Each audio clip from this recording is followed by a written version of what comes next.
Family అంతా కలిసి బయటికెళ్ళి చాలా రోజులైందని చెప్పి మా వోళ్ళందరూ అయితే అన్నవరం వెళ్దామని చెప్పి ప్లాన్ చేశారు.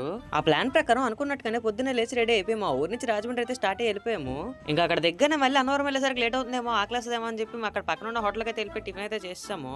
అక్కడ పూరిని చూస్తే ఎగ్జైట్ అవుతుంది ఎవరో కదా మా చెంచాలు అనమాట. మా ఛానల్లో వచ్చే అప్కమింగ్ వీడియోస్ లో తను కూడా రాబోతుంది. ఫస్ట్ అయితే పూరిని చూసి ఎగ్జైట్ అయింది, తర్వాత తినడానికి కొంచెం ఇబ్బంది పడింది, కానీ లాస్ట్ కి అయితే మొత్తం తినేసింది అనమాట. నేనైతే ఉలిదొస్తున్నా, టేస్ట్ అయితే చాలా బాగుంది. తినేసాక మా వాళ్ళందరూ కాఫీలు చెప్పుకుని తాగారు. నాకు కాఫీ టీలు అలవాటు లేవు, సో నేను హార్లిక్స్ చెప్పుకుని తాగేసాను. మా బుడ్డది కూడా హార్లిక్స్ చెప్పుకుంది, కానీ కప్లో కాల్తుందని చెప్పి సోసలో పోసుకొని తాగుతుంది. ఇంకా అక్కడ అయిపోయిన తర్వాత వెంటనే లేట్ చేయకుండా బస్ స్టాండ్ అయితే వచ్చేసి చాలా సేపటి తర్వాత అయితే బస్సు వచ్చింది. ఇంకా అది మిస్ చేసుకోకుండా అయితే ఎక్కేసాము.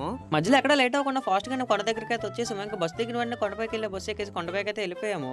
ఇంకా ఫోన్ లో అన్ని కౌంటర్ లో సబ్మిట్ చేసి దర్శనానికి లైన్ లోకి అయితే వెళ్ళిపోయాము. జనాలు ఎక్కువ ఉండడం వల్ల కొంచెం దర్శనం టైం పడింది, కానీ దర్శనం అయితే చాలా బాగా జరిగింది. ఇంకా అక్కడ అయిపోయాక పక్కన ఉన్న గోశాలకు కూడా వెళ్ళాము.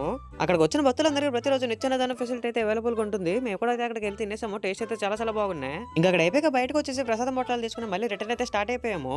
సో ఇదే అనమాట ఈ వీడియో. మళ్ళీ వచ్చి వీడియోలో మళ్ళీ కలుద్దాం. వీడియో ఇస్తే లైక్ చేసి ఎలా ఉందో కామెంట్ చేయండి. ఇంకా మన ఛానల్ ఎవరైనా సబ్స్క్రైబ్ చేసుకోండి, సబ్స్క్రైబ్ చేసుకోండి. ఉంటా మరి, జాగ్రత్త, బాయ్.